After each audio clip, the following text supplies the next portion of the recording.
நவ கிரகங்களை அறிவோம் ஜோதிட சேனலுக்கு உங்களை அன்போடு வரவேற்கிறேன். இந்த பதிவில் காண இருப்பது நவ கிரகங்களில் புதைந்து கிடக்கும் ரகசியம் எனும் தலைப்பில் 27 நட்சத்திரங்கள், அஷ்ட 8 வியாதிகள், இதை பற்றி இந்த பதிவில் பலன்கள் காணப்போகிறோம். அதாவது 27 நட்சத்திரங்களுக்கும் 8 கிரகங்களுடைய கர்ம வினை பலன்கள் வியாதிகளாக, பிரச்சனைகளாக கொடுக்கிறது. அது என்னென்ன அப்படின்னு அடுத்தடுத்து வரக்கூடிய ஒவ்வொரு பதிவில் பலன்கள் காணலாம். இந்த பதிவில் காண இருப்பது இந்த 8 வியாதிகளை கொண்ட 27 நட்சத்திரத்தில் பிறந்தவர்கள். இப்போ இவங்களோட சேர்ந்து கூட்டு சேர்ந்து கோயிலுக்கு போனால் என்னென்ன பிரச்சனை வரும் அப்படிங்கிறது தான் இந்த பதிவில் காணப்போகிறோம். இப்போ பார்த்தீங்கன்னா 2005க்கு அதற்கு பின்னாடி பிறந்தவர்கள் 2000, 900, 1980, 1970, 60, 50 காலகட்டங்களில் 2005க்கு முன் பிறந்தவர்கள் 2005 2005 பார்த்தீங்கன்னா செல்போனுடைய வருகை நாடு பார்த்தீங்கன்னா பெரும்பாலும் வளர்ச்சி அடைந்து கொண்டு வருகிறது. 2005க்கு பின்னாடி பார்த்தீங்கன்னா அரசியல் கட்சிகள் நிறைய சலுகைகள், இலவசங்களை கொடுத்து மக்களை பெரும்பாலும் கஷ்டப்படாமல், மக்கள் பெரும்பாலும் தன்னுடைய பிள்ளைகள் கஷ்டப்படாமல், வறுமைனா என்னன்னு தெரியாமல் வளர்த்து கொண்டு வருகிறார்கள். அந்த 2005க்கு முன்னாடி பிறந்தவர்கள் 90, 80, 70, 60 இந்த காலகட்டங்களில் பிறந்தவர்கள் தன்னுடைய முன்னோர்கள், முன்னாடி தலைமுறை விட்டு போன பிரச்சனைகளை அனுபவித்து கொண்டிருக்கிறார்கள். குறிப்பாக 75, 80, 82, 84, 90, 92, 93, 95 இந்த காலகட்டங்களில் பிறந்தவர்களுக்கு பெரும்பாலும் இன்னமும் திருமணமே நடக்கலை. திருமணமே நடைபெறாமல் எவ்வளோ பேர் தன்னுடைய குடும்ப கஷ்டத்திற்காக, குடும்ப பிரச்சனையை தீர்த்துக்கிட்டு எத்தனையோ பேர் திருமணம் செய்யாமலே இருக்கிறார்கள். இதெல்லாம் இப்போ இருக்கின்ற தலைமுறைக்கு 2005 2026 வரை, இப்போ இந்த 20 வருஷத்தில் பிறந்த குழந்தைகளுக்கு கஷ்டம்னா என்னென்னு தெரியாது. பணம் அப்படின்னா வறுமை, சாப்பாட்டுக்கு குறைவு, இந்த மாதிரியான பிரச்சனை 2005 இப்போ இந்த 27 வருஷமாக பெரும்பாலும் இந்த காலகட்டத்தில் பிறந்த குழந்தைகளுக்கு இந்த சாப்பாட்டு பிரச்சனை, வறுமை, பணப்பற்றாக்குறை அப்படிங்கிறது பெரும்பாலும் தெரிவிக்காது. அதற்கு முன்னாடி பிறந்தவங்க தான் கஷ்டம், வேதனை, துன்பம் இப்படின்னு குடும்பத்திற்காக உழைத்தவர்கள், குடும்ப கஷ்டத்தை தன்னுடைய தோள் மேலே போட்டு தன்னுடைய தலைமையில ஏந்தி குடும்ப கஷ்டத்தை பார்த்தவர்கள்லாம் முன்னாடி 2005க்கு முன்னாடி பிறந்தவர்கள். இப்போ இந்த பதிவில் காண இருப்பது நட்சத்திரங்களில் புதைந்து கிடக்கும் ரகசியம். அதாவது 27 நட்சத்திரங்கள் உள்ளது. அசுவினி முதல் ரேவதி வரை 27 நட்சத்திரங்கள் உள்ளது. இந்த 27 நட்சத்திரங்களுக்கும் 8 கிரகங்களுடைய கர்ம சாபம் உண்டு. அதாவது 8 கிரகங்களுடைய கர்ம சாபம் தான் இவங்களுக்கு பிரச்சனையாக தொடரும். என்னென்ன வியாதி அப்படின்னு பார்க்கலாம்.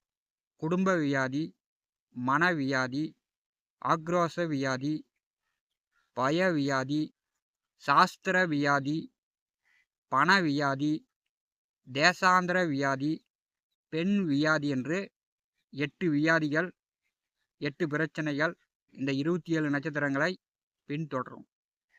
கண்டிப்பாக குடும்பத்தோடு, பெற்றோர்கள், மனைவி, பிள்ளையோடு குடும்பத்தோடு ஒரு கோயிலுக்கு போனாலே அங்கே கோயிலில் சாமி கும்பிட்டு திரும்பி வரும்போது சண்டை போட்டுக்கிட்டு ஒருத்தருக்கு ஒருத்தர் பேசாமல் வரக்கூடிய குடும்பங்கள் எத்தனையோ உண்டு. மிதுன லக்கணத்தில் பிறந்தவர்கள் பார்த்தீங்கன்னா திருப்பதி போனாங்கன்னா மனைவி பிள்ளையோடு, மிதுன லக்கணத்தில் பிறந்தவர்கள் குடும்பத்தோடு திருப்பதி சென்றார்கள் என்றால் அந்த திருப்பதி மலை மேலேயே கணவன் மனைவிக்குள் சண்டை வரும். அங்கேயே ஒருத்தருக்கு ஒருத்தர் பேச மாட்டாங்க.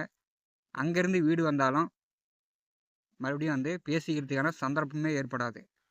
அதனால் வந்து மிதுன லக்கணத்தில் பிறந்தவர்கள் எக்காரணத்தை கொண்டும் குடும்பத்தோடு மனைவி பிள்ளையோடு திருப்பதிக்கு செல்லாமல் இருப்பது நல்லது. உங்களுடைய நட்சத்திரம் என்ன?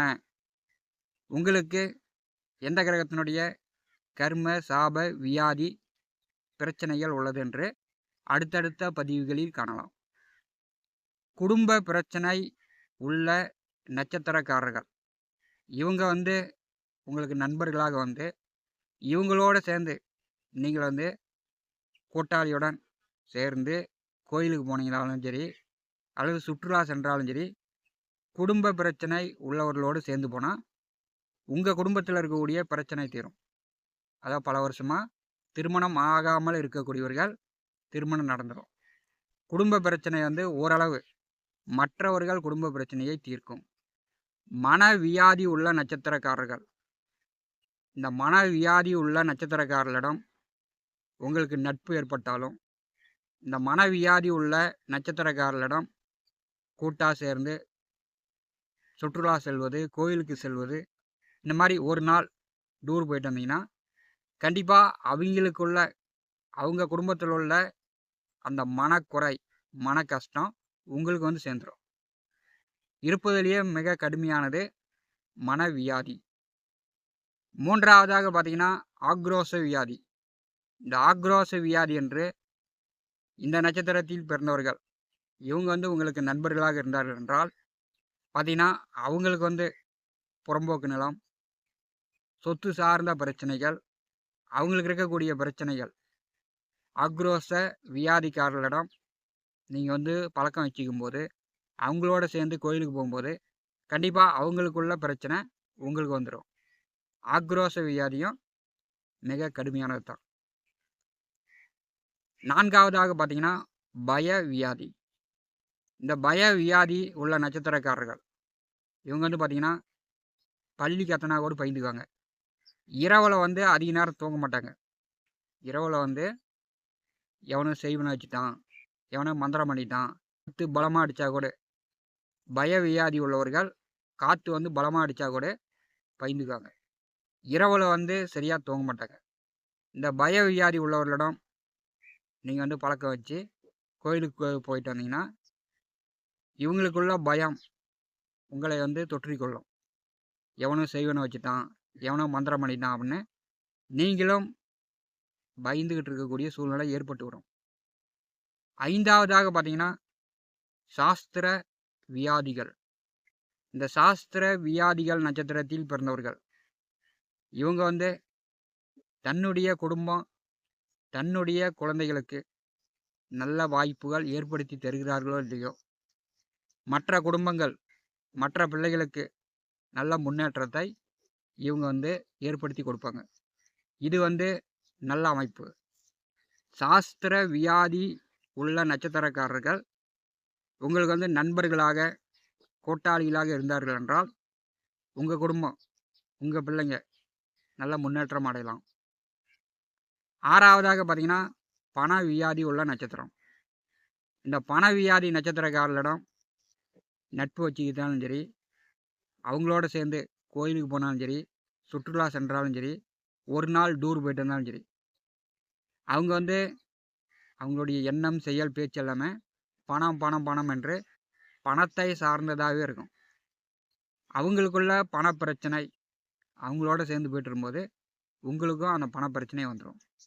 பண வியாதி வந்து இருப்பதிலேயே மிக கடுமையான வியாதி. சின்ன குழந்தைங்க மாதிரி இந்த பண வியாதி உள்ள நட்சத்திரக்காரர்கள் சின்ன குழந்தைங்க 1 ரூபா கொடு 2 ரூபா கொடுன்னு அடம் பிடிக்குமே, அந்த மாதிரி இவங்களும் கடன் வாங்குவதற்கும் சரி, பணம் சம்பாதிப்பதற்கும் சரி, பணத்திற்காக அடம் பிடிக்கக்கூடிய நபர்கள். அடுத்தது 7ஆவதாக பார்த்தீங்கன்னா இந்த தேசாந்திர வியாதி நட்சத்திரத்தில் பிறந்தவர்கள் உங்களுக்கு நண்பர்களாக கூட்டாளிகளாக இருக்கிறார்கள் என்றால் அவங்களோட சேர்ந்து கோயிலுக்கு போயிட்டு வந்தீங்கன்னா சுற்றுலா சென்று வந்தீங்கன்னா இப்போ பார்த்தீங்கன்னா தேசாந்திர நட்சத்திரக்காரர்கள் பெற்றோர்களிடம் பயந்துக்கிட்டு பெற்றோர்களிடம் கோச்சிக்கிட்டு அப்படி இல்லைன்னா நல்லா வேலை செஞ்சிட்டு இருப்பாங்க. ஒரு இடத்துல நல்லா வேலை செஞ்சிட்டு இருப்பாங்க. அந்த வேலையை விட்டுட்டு வேறு ஊருக்கு வேறு நாட்டுக்கு ஓடி போயிடுவாங்க. அப்பா கிட்ட பயந்துக்கிட்டு அப்பா கிட்ட கோச்சிக்கிட்டு ஊரை விட்டு ஓடக்கூடியவர்கள்லாம் இந்த தேசாந்திர வியாதி உள்ளவர்கள். இவங்களோட நீங்கள் கூட்டு வச்சுக்கிட்டிங்கன்னா நீங்களும் ஒரு நாள் ஊரை விட்டு ஊர் ஓடக்கூடிய சூழ்நிலை ஏற்படும். இவங்களோட கோயிலுக்கு போயிட்டு வந்தீங்கன்னா அவங்களுடைய பிரச்சனை உங்களுக்கு வந்துடும். 8வதாக பார்த்தீங்கன்னா பெண் வியாதி. இந்த பெண் வியாதி உள்ள நட்சத்திரக்காரர்களிடம் உங்களுக்கு நட்பு பழக்கம் ஏற்பட்டால், பெண் வியாதி உள்ள நட்சத்திரக்காரர்களிடம் அவங்களோடு கூட்டு சேர்ந்து நீங்கள் கோயிலுக்கு போனீங்கன்னா இந்த பெண் வியாதி நட்சத்திரம் வந்து பெரும்பாலும் நன்மை தான். உங்கள் குடும்பத்தில் பெண் தோஷம், முன் ஜென்மத்தில் பெண் குறை ஏதாவது இருந்தால் இந்த பெண் வியாதி உள்ள நட்சத்திரக்காரர்களிடம் உங்களுக்கு கூட்டு வரும்போது நீங்கள் அவங்களோட சேர்ந்து கோயிலுக்கு போகும்போது உங்களுக்கு வந்து முன் ஜென்மத்தில் பெண் குறை இருந்துச்சுன்னா அந்த தோஷம் முழுமையாக நீங்கும். அதே மாதிரி உங்கள் குடும்பத்தில் கணவன் மனைவிக்குள் பிரச்சனை, பெண்களுக்கு ஏதாவது பிரச்சனை அப்படின்னா இந்த பெண் குறை, பெண் வியாதி உள்ள நட்சத்திரக்காரர்களுடன் நீங்கள் கூட்டாக சேர்ந்து கோயிலுக்கு போய்ட்டுருக்கும்போது குடும்பத்தில் வந்து கணவன் மனைவி பிரிஞ்சிருந்தாலும் ஒன்று சேர்ந்து ஒற்றுமையாக வாழலாம். அதற்குண்டான வாய்ப்புகள், அதாவது குடும்ப வியாதி, சாஸ்திர வியாதி, பெண் வியாதி, இந்த 3 வியாதி நட்சத்திரத்தில் பிறந்தவர்கள் பெரும்பாலும் மற்றவர்களுக்கு நன்மை செய்யக்கூடிய அமைப்பாக இருக்கும். மற்ற வியாதிகள் பெரும்பாலும் மற்றவர்களுக்கு பிரச்சனையை தரக்கூடியதாகவே இருக்கும். முன்னோர்கள் பெரியோர்கள் அதாவது கொல்லைக்கு போனால் தான் கூட்டு ஆகாது என்று சொல்லுவாங்க.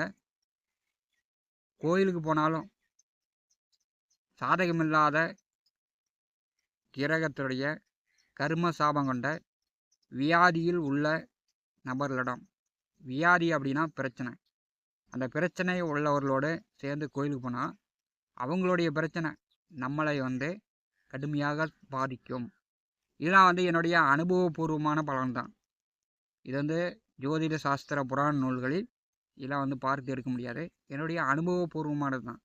நான் வந்து அதாவது காலாதேவி கோயிலுக்கு ஒரு 2 நண்பரோடு, ஒருத்தர் வந்து பார்த்திங்கன்னா மனவியாதி, இன்னொருத்தர் வந்து பார்த்திங்கன்னா பணவியாதி. இந்த மனவியாதியோடும் பணவியாதியோடும் நான் வந்து சேர்ந்து காலாதேவி கோயிலுக்கும் ஸ்ரீவில்லிபுத்தூர் ஆண்டாள் கோயிலுக்கும் அதன் அருகில் உள்ள திருவண்ணாமலை கோயிலுக்கும் திருச்செந்தூர் கோயிலுக்கும் சென்று வந்தேன். அவங்களுக்கு இருக்கக்கூடிய பிரச்சனைகள் தீர்ந்து விட்டது. ஆனால் அவங்களுடைய பிரச்சனை என்னை வந்து கடுமையாக மன ரீதியாக பண ரீதியாக கடுமையாக என்னை பாதித்தது. இது வந்து என்னுடைய அனுபவபூர்வமான பலன்தான். 27 நட்சத்திரங்களுக்கும் அஷ்ட வியாதிகள் கர்மா பலன்கள் கடுமையாக பாதிக்கிறது. இது வந்து அடுத்தடுத்த பதிவில் விரிவாக தெளிவாக ஒவ்வொரு கர்மா வியாதி பிரச்சனையில் உள்ள நட்சத்திரக்காரர்களுக்கு விரிவாக தெளிவாக பலன்கள் காணலாம். நம்முடைய நவகிரகங்கள் அறிவோம் ஜோதிட சேனலை பார்த்து கொண்டிருக்கக்கூடிய அன்பர்கள் சப்ஸ்கிரைப் செய்து கூடவே இருக்கின்ற ஆல் பட்டன் அழுத்திங்க. நன்றி, வணக்கம்.